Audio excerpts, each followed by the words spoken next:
नमो बुद्धाय। Discrete mathematics के इस topic में आपका स्वागत है। आज हम मैट्रिक्स के बारे में जानेंगे कि मैट्रिक्स होता क्या है और रियल लाइफ में हम मैट्रिक्स का उपयोग कहां कहां करेंगे। ठीक है, तो देखिएगा, ये जो वर्ड है मैट्रिक्स है, ये वर्ड मैट्रिक्स है, मैट्रिक्स वर्ड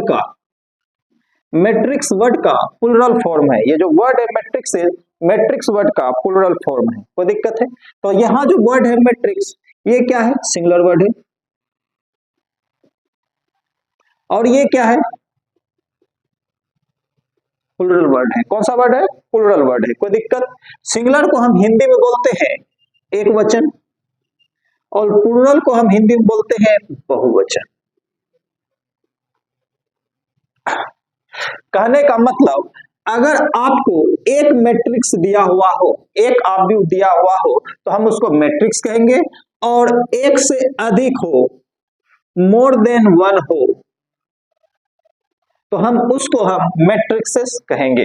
ठीक है, अब इस बात को हम कुछ वर्ड के थ्रू से समझते हैं। एक वर्ड हम ले लेते हैं, दीपावली। ठीक है, दीपावली आखिर है क्या? तो प्रकाश का त्योहार है, प्रकाश का त्योहार है।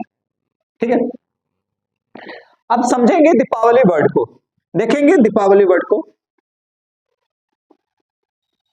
ये जो वर्ड है दीपावली, ये दो वर्ड से मिलकर बना हुआ है। पहला है दीप, दूसरा है आवली। दीप का मतलब होता है लाइट, दीप का मतलब होता है लाइट, और दीपावली में हमको लाइट एक दिया के थ्रू मिलता है।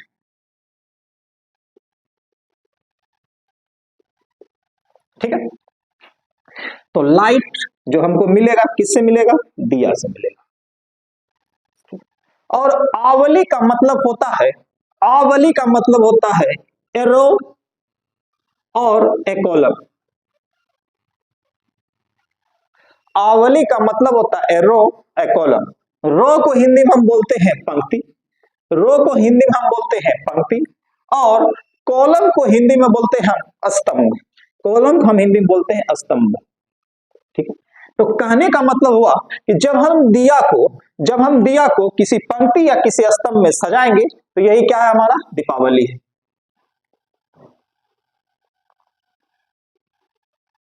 मतलब दिए को पंक्ति या स्तंभ में सजाना,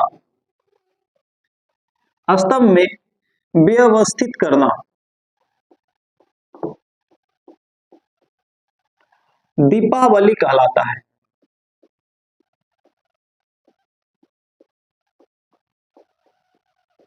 और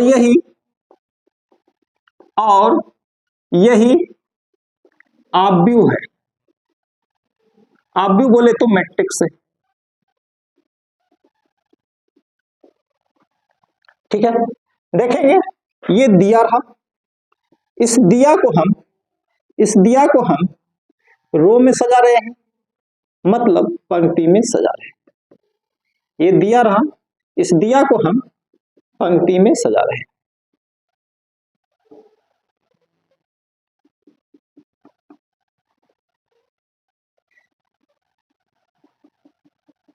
जब हम इस दिया को पंक्ति में सजा देंगे, तो मैथ के लाइफ में हम इसको मैट्रिक्स के नाम से जानेंगे, जिसको हम हिंदी में आव्यूह कहेंगे।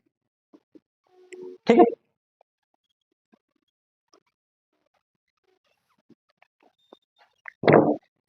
अब हम मैट्रिक्स को कुछ और एग्जांपल के थ्रू से समझते हैं। मान लिया जाए कि 3 लड़का है, एक का नाम है आदित्य, दूसरा का नाम है आर्यन, तीसरा का नाम है शिवराज।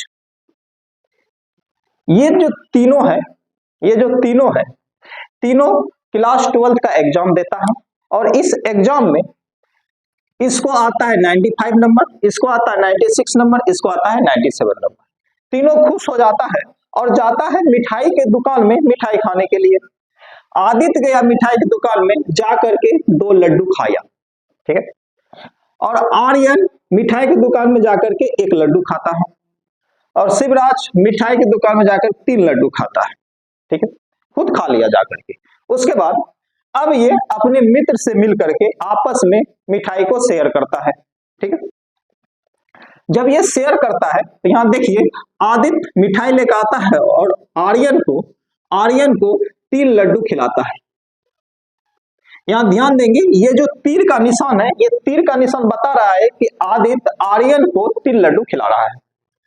अब देखेंगे ये जो आर्यन है शिवराज को 2 लड्डू खिलाता है और ये जो शिवराज है आदित्य को 4 लड्डू खिलाता है। ठीक उसी प्रकार से आदित्य शिवराज को 1 लड्डू खिलाता है, तीर के निशान पर ध्यान देंगे, ठीक। उसके बाद शिवराज आर्यन को 1 लड्डू खिलाता है और आर्यन आदित्य को 2 लड्डू खिलाता है। ये जो इंफॉर्मेशन है हमारे पास, इसको हम कुछ इस तरह से, इस इंफॉर्मेशन को हम कुछ इस तरह से लिख सकते हैं। पहले हम क्या किए, इस तीनों के नाम को, जैसे आदित्य और आर्यन और शिवराज, इस तीनों के नाम को हम रो में सजा दिए और इसी तीनों के नाम को हम कॉलम में सजा दिए, ठीक। अब क्या करते हैं, यहां ध्यान देंगे कि आदित्य को कितना लड्डू खिलाया, मतलब आदित्य खुद कितना लड्डू जाके खा लिया। तो देखेंगे आदित्य खुद 2 लड्डू खाया है। आदित्य आर्यन को कितना लड्डू खिलाया है, आदित्य आर्यन को 3 लड्डू खिलाया है। आदित्य शिवराज को कितने लड्डू खिलाया है, तो आदित्य शिवराज को 1 लड्डू खिलाया है, ठीक। आर्यन आदित्य को कितना लड्डू खिलाया, तो देखिए आर्यन आदित्य को 2 लड्डू खिलाया है। आर्यन को कितना लड्डू खिलाया है, 1 लड्डू खिलाया है।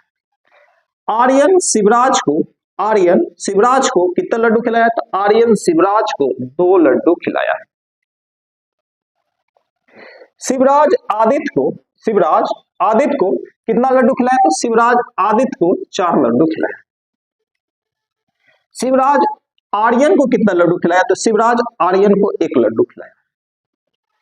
शिवराज खुद को कितना लड्डू खिलाया, तो 3 लड्डू खिलाया है। इस इंफॉर्मेशन को हम इस रूप में व्यक्त किए और ये जो सीरीज है, ये जो सारणी है, ये जो आयताकार क्रम विन्यास है, इसी को हम बोलते हैं आव्यूह और इंग्लिश में हम इसको बोलते हैं मैट्रिक्स, ठीक। कुछ और स्टेटमेंट को हम बता करके आपको इस मैट्रिक्स को समझाने का प्रयास करेंगे। चलिए देखते हैं।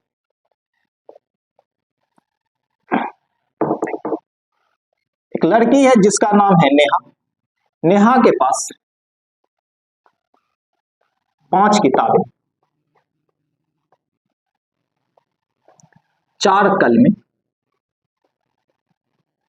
तथा 6 गेंदे हैं। उसके बाद मेघा के पास 6 किताबें, 2 कलमें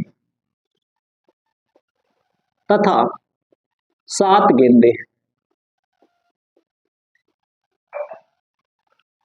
काजल के पास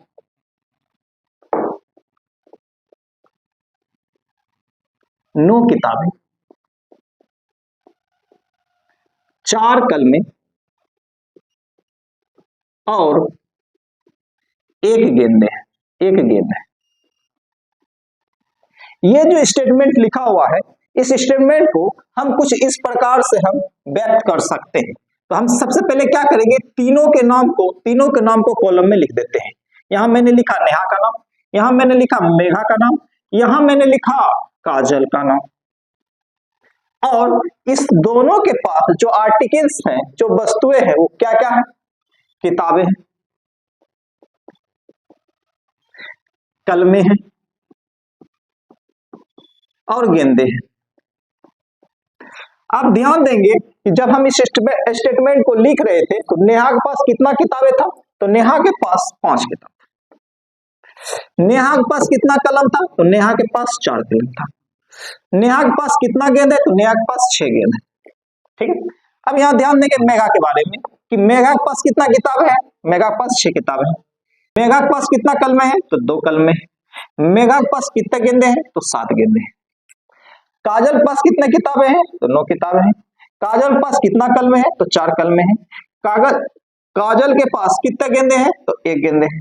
ठीक है, जब हम इस इंफॉर्मेशन को इस तरह से व्यक्त किए तो ये भी क्या है? एक मैट्रिक्स है। इस इंफॉर्मेशन को इस प्रकार से भी व्यक्त कर सकते हैं। देखिए,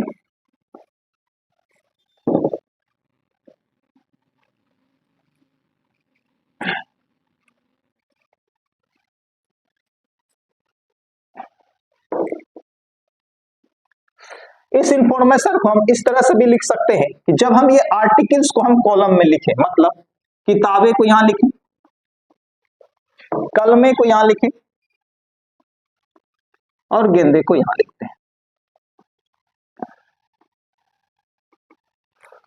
अब यहां ध्यान दें, अब ये जो तीनों नाम है, तीनों नाम को हम रो में लिख देते हैं। पहला नाम है नेहा, फिर दूसरा नाम है मेघा, फिर तीसरा नाम है काजल। अब क्या है कि देखिए यहां पे कि नेहा के पास कितना किताब है? तो नेहा के पास 5 किताब है। कलम कितना है? तो कलम 4 है। कितना गेंद है? तो 6 गेंद है। मेघा के पास कितने किताब है? तो मेघा के पास 6 किताब है, 2 कलम है और 7 गेंद है। काजल के पास 9 किताब है, 4 कलम है और 1 गेंद है। ये जो इंफॉर्मेशन को हम इस मैथमेटिकली रूप में दर्शाए हैं और इसी को हम क्या बोलते हैं? यहाँ पे ऑब्व्यू या मैट्रिक्स कहते हैं। Thanks for watching.